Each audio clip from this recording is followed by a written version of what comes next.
right. So one of the things that's kind of fun about this is we do have people that are interacting with us on a regular basis now as they're starting. Hidden. Yeah, I did. As Sorry. they're starting to listen more often. And so this comes from Mark Solomon. Thank you, Mark, for sharing your bottle. He's one of our whiskey super fans. He is. He's a super fan. I like I said last time, I'm super excited to have super fans, and Mark is one of our super fans. But he was visiting a family member, and I have to get the story on this because apparently the family member just gave him this bottle and said, here's your bottle. This is So what we're going to be trying is, I guess I should put this in front, right? Yep. There we go. This is Rabbit Hole Boxergrail 6-year rye, and this is part of the Founders Collection. And so when Mark handed this to me, I had no idea what it was. I've heard of Rabbit Hole, obviously. I've tried some of their products, but I had never heard of this one in particular. Most of the Rabbit Hole stuff that I've tried is pretty young. It's in the 2 to 3 year range. Good stuff, but it's pretty grain forward, fairly young tasting. So I was excited to try a 6-year rye. I did a little bit of a Googling. Yeah. I'm not going to tell you how much this is. You didn't Bing it? I didn't. I totally Googled. So I'm going to let you try this, and then we'll talk about not only how it tastes, but whether or not, like, what price range you think it's going to be in. And I will tell you, some of these releases are relatively inexpensive. Some of them are a little bit more expensive. So there's a whole range here that you could be guessing. Now, before I pour this, I just want to point out that on the side here, I like that they put the age on the side. So they're not trying to, like, I don't know. It's annoying to me when whiskey brands focus so much on the age as if that's the only thing that matters.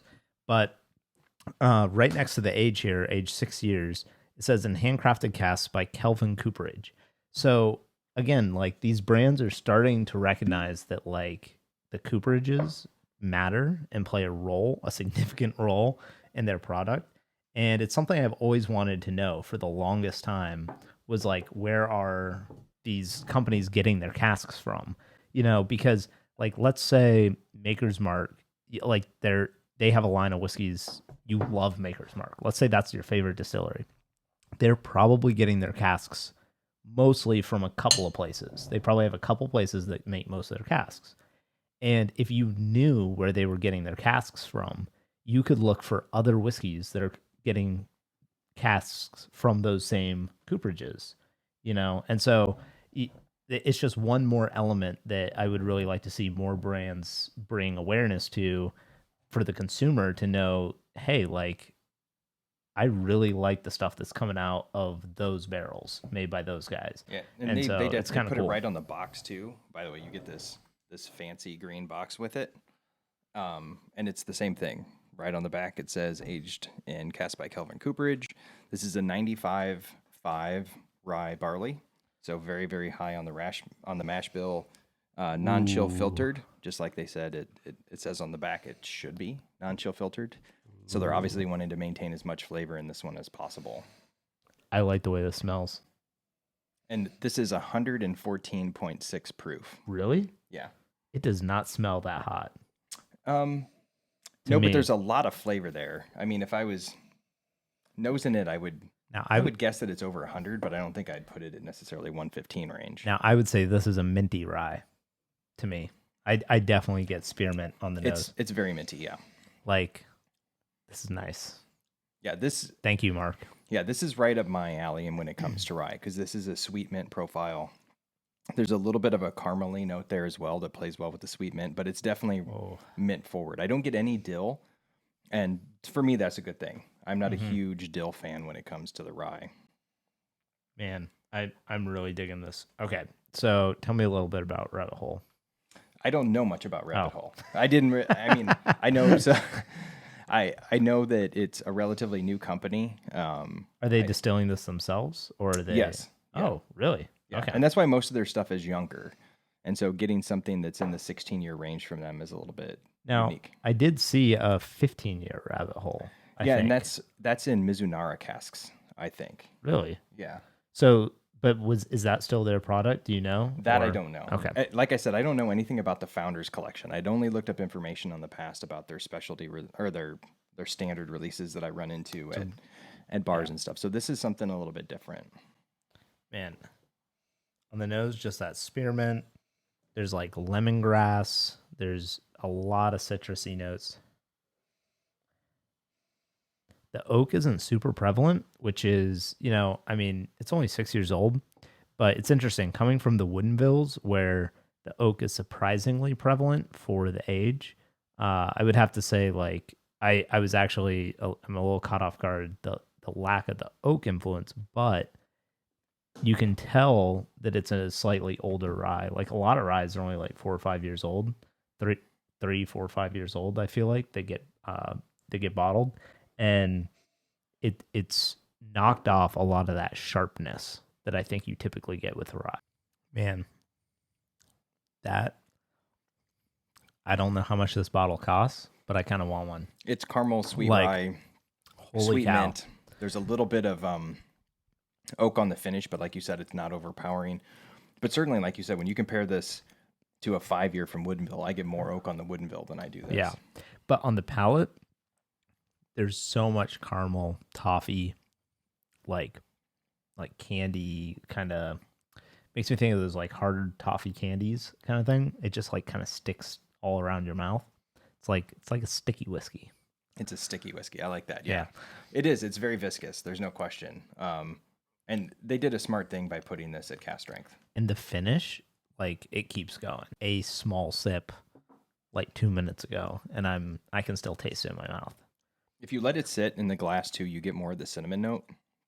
So you get a little bit more of the spiciness coming out. And I think that's what I like about it is it's a well balance between the sweet aspects and the spicier aspects of a rye. And that's what I was going to say is actually, so I don't really get like the spicy rye bread aroma or flavor on this the way some ryes have.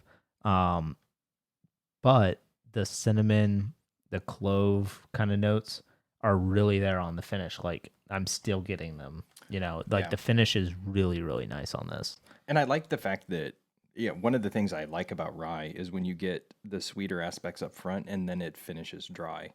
And I feel like I get that here. I get the oak, but I don't get it until the end.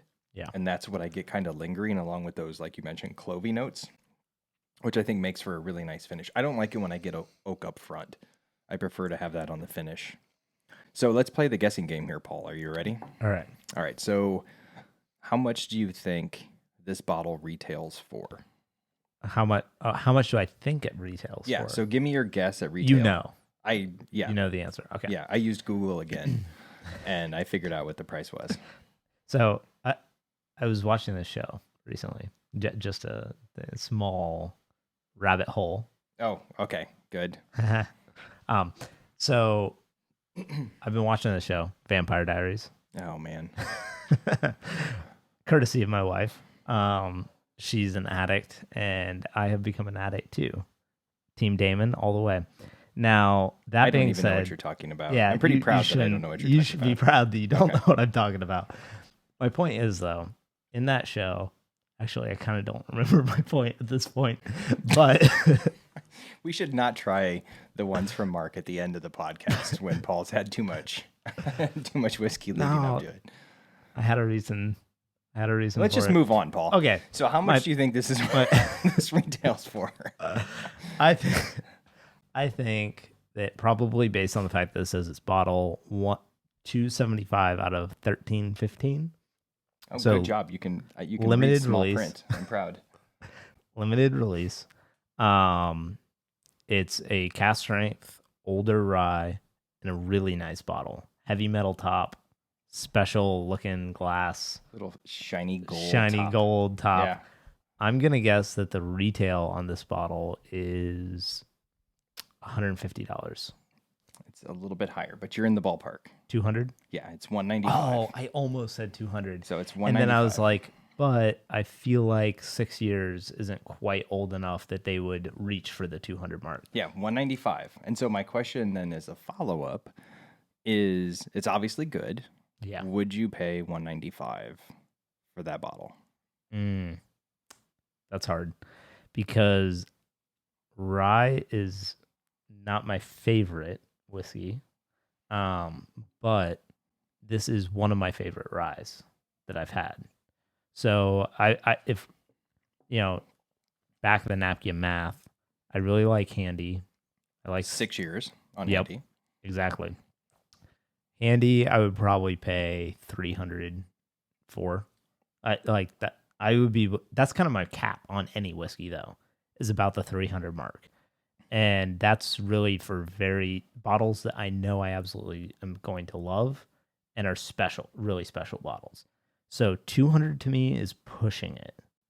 But I would be willing, like if this was 120 to 150 range, I would probably buy it without thinking too hard. I mean, and So you got to consider too what you're buying. I mean, Rabbit Hole, I think if I remember correctly, the majority of their products are in the 70 to 80 range, and you're looking at this is really a good. 3-year product. Yeah. So it's not unrealistic that they would ask 195 for it. I don't know personally that I would buy. I still have a hard time. Again, I don't- old and yeah. I'm grumpy. I have a hard time paying $195 for a 6-year anything. Yeah.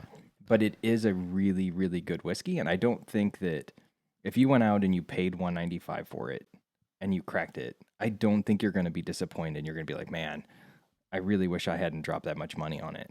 It's good. I don't think it will disappoint you in any way. I just don't know if I would personally pay $195 for it. I think, man, I'm getting more of the toasted notes from the barrel coming through, like a little more.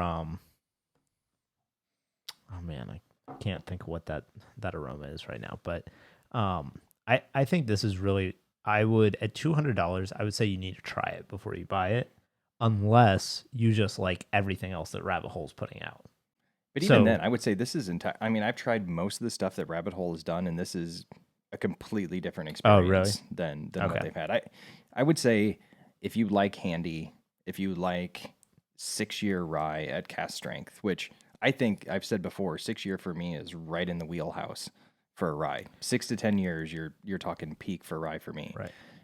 Now, and if you have $200 to blow, you could do it on worse bottles. Certainly, this is a good product. Big thanks to Mark for letting us try this. I can say very honestly that this is something I wouldn't have gotten to try. Yes. Without Mark providing this to us. So, and I do really like it. Yeah, it's a very good bottle. So, Mark, you have our official approval of this bottle. You may finish it, and if you don't want to finish it, we will finish it for you. Yeah. I think we can volunteer for that. And you have very generous family members, Mark, that they gave you this bottle. Oh, yes.